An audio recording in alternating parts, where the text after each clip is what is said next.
Hello tout le monde, j'espère que vous allez bien. Alors on se retrouve aujourd'hui pour ma deuxième vidéo sur ma chaîne YouTube. Aujourd'hui, on va parler des études de kiné en Belgique. Alors, on va diviser un petit peu cette vidéo en différentes parties.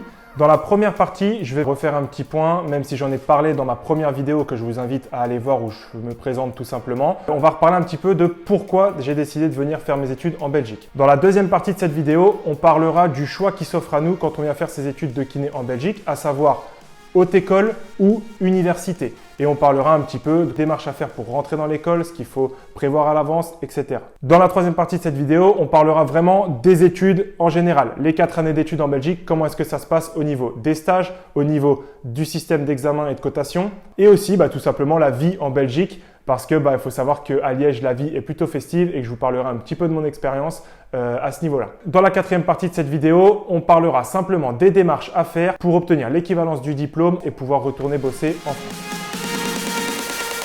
Alors, pourquoi moi est-ce que j'ai décidé de venir faire mes études en Belgique? C'est assez simple, je vais résumer un petit peu la chose parce que j'en ai parlé comme je vous l'ai dit dans ma première vidéo et je vous invite à aller la voir.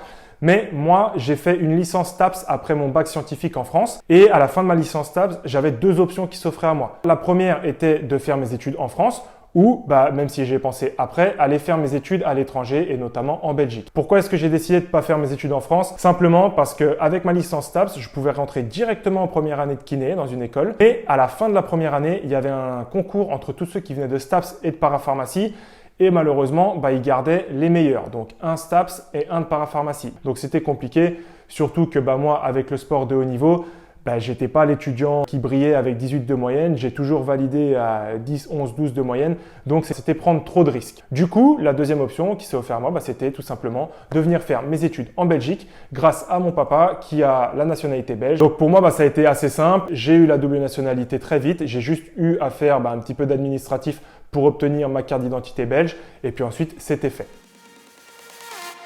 Ensuite, comment est-ce que ça s'est passé? Une fois que je suis arrivé en Belgique, donc j'ai regardé un petit peu sur Internet les écoles qui s'offraient à moi et donc j'ai vu qu'il y avait 2 types d'enseignement en Belgique, à savoir les hautes écoles et les universités. Bien que maintenant c'est un petit peu en train de s'uniformiser et de fusionner entre les hautes écoles et l'université, mais moi quand je suis arrivé en Belgique, on m'avait clairement dit en gros les hautes écoles c'est plutôt axé sur la pratique et l'université plutôt axée sur la théorie, la recherche scientifique, etc. Et comme je vous ai dit, moi j'étais pas un étudiant hyper brillant, la théorie, faut dire clairement, ça me faisait un petit peu chier. J'étais plus quelqu'un qui apprenait par le visu, par la pratique.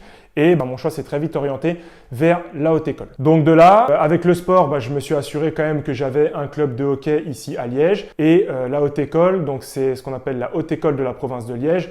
On appelle ça plus communément le Barbou, ici à Liège. Ça a été assez simple. Comme je vous ai dit, vu que j'ai la double nationalité, moi je suis arrivé, hop, j'ai déposé mon dossier, merci, au revoir, je suis inscrit. Mais pour les étudiants français qui n'ont pas cette chance d'avoir la double nationalité, c'est un petit peu plus compliqué. Donc en fait, il faut savoir qu'en Belgique, maintenant, ils ont instauré un système de tirage au sort parce qu'il y avait trop d'étudiants français qui venaient en Belgique vu que c'était un peu la facilité. Donc ils ont instauré ce principe de tirage au sort où en fait, vous venez, vous déposez votre dossier. Donc au préalable, il faut quand même avoir fait son équivalence de bac en France. Donc que vous ayez fait un bac L, un bac ES ou un bac S, il n'y a pas de souci. Il faut juste avoir son équivalence du bac français valable en Belgique et vous pouvez aller déposer votre dossier dans une école. Il faut savoir que la plupart des écoles de kiné en Belgique gardent 30% des étudiants étrangers, que ce soit français ou autre, mais c'est 30%. Alors, si vous vous posez la question, un petit peu comme moi, je me la suis posée à l'époque, de savoir est-ce que le fait d'avoir fait une licence TAPS ou autre chose, peut-être notamment médecine en France,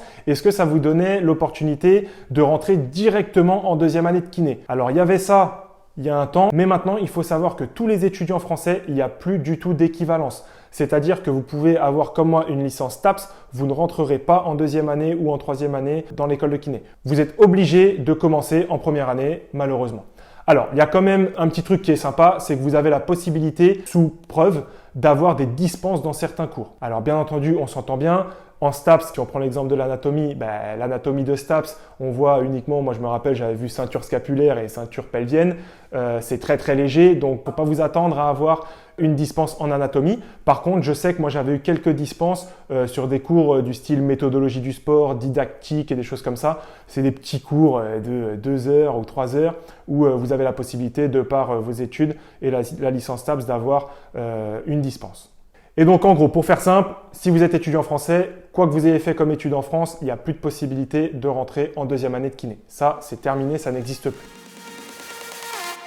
Une fois que vous avez eu la chance ou non d'être tiré au sort, et c'est parti, l'aventure commence, vous rentrez dans l'école de kiné, première année. On est parti pour un cursus de 4 ans. Il n'y a pas de différence avec la France, c'est 4 années d'études. Il parlait, il y a maintenant 5 ans, de faire une 5e année de spécialisation. Donc les 4 années d'études et puis une année où on se spécialise, je sais pas, en thérapie manuelle, en kiné du sport, en kiné respi, en neuro, des choses comme ça. Mais ça n'a toujours pas vu le jour, mais je sais que c'est toujours en discussion. Donc si vous avez des infos, n'hésitez pas à les donner en commentaire. Mais je sais qu'actuellement, on est encore sur 4 années d'études et il n'y a toujours pas ce système de 5e année qui a été mis en place. Comment est-ce que se passent un petit peu les études en Belgique? Je ne vais pas rentrer dans trop de détails non plus, je vais juste vous parler un petit peu des stages et du système d'examen et de cotation qui diffère un petit peu de la France. Ici en Belgique, il faut savoir que le système de notes est un petit peu différent. Il faut avoir 10 partout. Alors je sais qu'avant aussi, moi la première année, il fallait avoir 12 partout. Maintenant, c'est passé à 10. Il y a même maintenant, pour avoir discuté récemment avec mes stagiaires, il y a un système de compensation où ils ont créé des unités d'enseignement. Donc, c'est dans un bloc, il y a plusieurs cours. Il y a exemple 4 cours et vous pouvez avoir un 12, un 8 qui se compensent. Mais apparemment, ils parlent déjà que l'année prochaine, ça va changer et ça va repasser sur 10 partout. Et je pense très sincèrement que c'est une bonne chose d'obliger les étudiants à bosser pour avoir au moins 10 partout. Je trouve que c'est le strict minimum. Vous ne pouvez pas vous permettre, quand vous êtes kiné, d'avoir 6 en anatomie qui est compensé par un 14 en physiologie. Je pense que, en tout cas, c'est ma vision des choses. Je pense que c'est quand même pas très cohérent. Donc moi, je trouve que ce système en Belgique, il est plutôt bien fait d'obliger les étudiants à avoir 10 partout pour permettre en fait aux étudiants de vraiment bosser et de ne pas avoir des kinés finalement diplômés avec des grosses lacunes dans certains cours. Ensuite, pour parler un petit peu des stages, je vais vous parler de mon expérience dans mon école qui est donc la Haute École de la province de Liège parce que je sais que c'est différent d'une école à l'autre et je connais pas toutes les écoles, même si j'ai discuté un petit peu avec d'autres étudiants qui ont fait notamment leurs études à Bruxelles ou des choses comme ça. Mais donc au Barboux, à la Haute École de Liège, première année, pas de stage. Deuxième année, vous avez un stage de 1 semaine ou 2 semaines d'observation. Donc pas de pratique, logiquement. En troisième année, vous avez 2 stages de 6 à 7 semaines. Et en quatrième année, il y a un stage de 6 à 7 semaines et ensuite 3 stages de 1 mois. Donc voilà, pour faire simple, première année, on est plus sur de la théorie. Deuxième année, on commence à rentrer un petit peu, se mettre dans le bain, un petit stage d'observation. Et troisième et quatrième année, c'est vraiment là où il y a le plus gros des stages.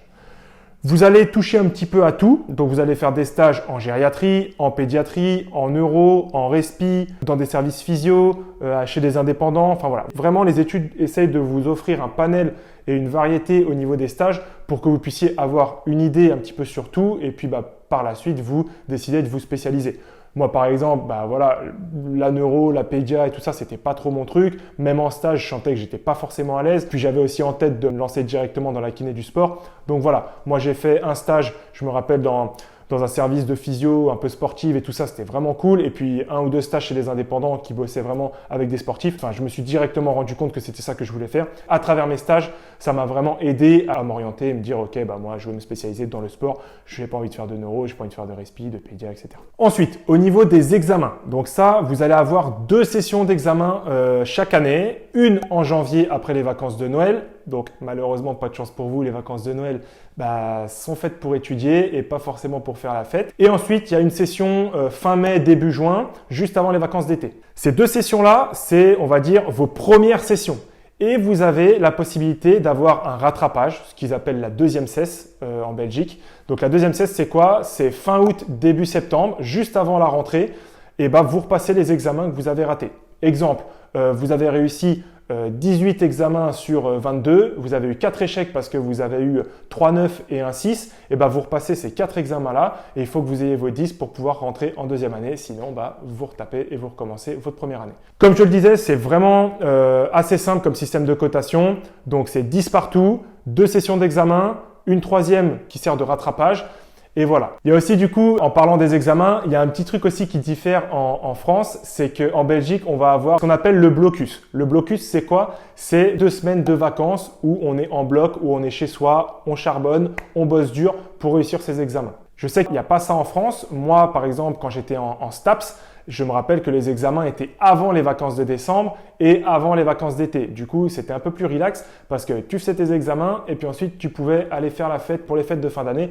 Alors qu'ici, c'est vrai que tes 2 semaines de Noël, c'est pas super fun. Oui, tu fais un peu la fête à Noël et au Nouvel An, mais en te restreignant parce que tu sais que derrière, tu as tes 2 semaines d'examen qui t'attendent.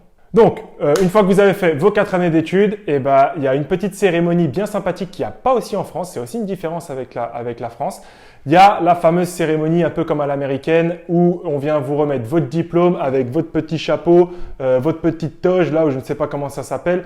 Et c'est l'occasion de se faire une bonne grosse fête. L'abus d'alcool n'est pas bon pour la santé, mais c'est vraiment l'occasion de faire une grosse fête pour fêter la fin des études et l'obtention du diplôme. Et donc, en parlant de fête, peut-être que pendant cette vidéo, vous vous êtes demandé mais pourquoi je suis venu à Liège? Il faut savoir que Liège, c'est une ville ultra festive. C'est une ville étudiante qui bouge, qui vit. Il y a toujours des choses à faire, que ce soit l'hiver avec le marché de Noël. En octobre, il y a la foire. L'été, il y a le village gaulois. Vraiment des trucs où les gens se rassemblent, on boit, on mange. C'est vraiment super sympa. C'est une ville ultra vivante. Et franchement, si vous êtes déjà venu à Liège, je pense que vous connaissez aussi une chose essentielle à Liège, c'est ce qu'on appelle le carré. Le carré, c'est quoi? C'est plein de petites rues dans le centre-ville qui s'entremêlent avec plein de bars, de restos et tout ça. Ça fait la fête jusqu'à pas d'heure. Et franchement, faut le vivre une fois pour se rendre compte de ce que c'est.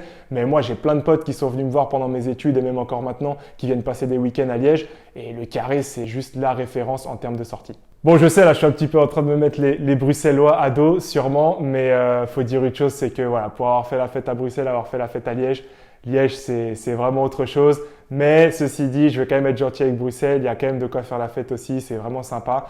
Mais voilà, franchement, Liège, c'est une ville ultra festive et si vous venez faire vos études ici, vous allez juste kiffer, quoi. Il y a pas d'autre choix. Donc une fois que vous avez le diplôme, il y a plusieurs options qui s'offrent à vous. La première, comme moi j'ai fait, c'est de vous installer en Belgique et de commencer à bosser, que ce soit dans un cabinet privé ou en milieu hospitalier. Ou alors, vous avez la possibilité de retourner vers la France et de faire votre équivalence. C'est assez simple en fait, vous devez vous adresser à une région, soit la région dans laquelle vous avez envie de bosser, soit une région au hasard, celle que vous choisissez. Il y a des régions qui sont un petit peu plus cool et d'autres moins cool et je vais vous expliquer pourquoi. Parce qu'en fait, quand vous demandez votre équivalence dans une région, parfois dans certaines régions, on va vous demander de refaire un ou plusieurs stages. Exemple, vous n'avez pas fait assez de stages en pédia pendant vos études, on va vous redemander de faire un stage de pédia. Alors les durées de stage, même chose, ça varie un petit peu d'une région à l'autre. Ça peut être un stage de 1 mois comme ça peut être un stage de 5-6 mois. Donc ça dépend vraiment des régions. Je ne sais pas au niveau des régions, celles qui sont, on va dire, les plus cool, mais je sais que la région Grand Est délivre plus facilement l'équivalence de diplôme. Mais je vous dis ça maintenant, c'est pas dit que l'année prochaine ou dans 5 ans, ce soit la même chose. Donc voilà, en gros, comment ça se passe? Vous envoyez votre demande d'équivalence dans la région que vous souhaitez et vous attendez d'avoir la réponse. En fonction de la réponse, soit on vous donne votre équivalence directement, soit vous devez refaire un stage. Et l'avantage que moi, par exemple, je vais avoir quand je vais vouloir faire mon équivalence en France, c'est que vu que ça fera un certain temps, ça fera peut-être 5, 6, 7 ans que je travaille en Belgique, l'expérience peut jouer aussi en votre faveur. Donc, vous n'aurez peut-être pas besoin de refaire de stage si vous avez bossé 1 an, 2 ans, 3 ans en Belgique. Donc, c'est quelque chose qui peut être aussi intéressant. Après, la dernière option aussi, moi j'ai beaucoup d'amis pendant mes études qui sont partis après leur diplôme, notamment dans les îles, que ce soit Réunion, Guadeloupe, Martinique, pour faire 1 an, 2 ans, ou même il y en a certains qui sont restés parce que ils ont pris goût. Mais voilà, vous avez la possibilité aussi de faire votre équivalence en France et partir un petit peu dans les îles, profiter, un petit peu de chiller et tout ça, profiter un petit peu du soleil et en même temps commencer votre activité et vous faire la main. Mais voilà, c'est pas une obligation et je sais aussi que vous avez la possibilité de travailler un peu dans toute l'Europe, aller bosser en Suisse, aller bosser en Allemagne, aller bosser au Luxembourg. Il y a pas mal de portes qui s'offrent à vous, donc à vous de choisir celle qui vous convient le mieux. Enfin voilà, cette vidéo touche à sa fin. J'espère que vous en avez appris un peu plus sur les études de kiné en Belgique et que je vous aurai peut-être ou pas donné envie de venir faire vos études en Belgique. Mais voilà, n'hésitez pas à mettre en commentaire si vous avez des questions, s'il y a des choses que j'ai dites qui sont fausses, si vous avez de nouvelles informations. Si vous avez des questions, n'hésitez pas aussi à me retrouver sur mon compte Instagram Move Therapy où je réponds quasiment à tout le monde en message privé. Donc vraiment, n'hésitez pas. Si je ne réponds pas sur YouTube, je vous répondrai sur Instagram. N'hésitez pas à mettre un petit pouce bleu si vous avez aimé cette vidéo, à vous abonner à ma chaîne YouTube et à activer la cloche pour recevoir toutes les notifications. En tout cas, on se retrouve bientôt pour une prochaine vidéo. Ciao, ciao!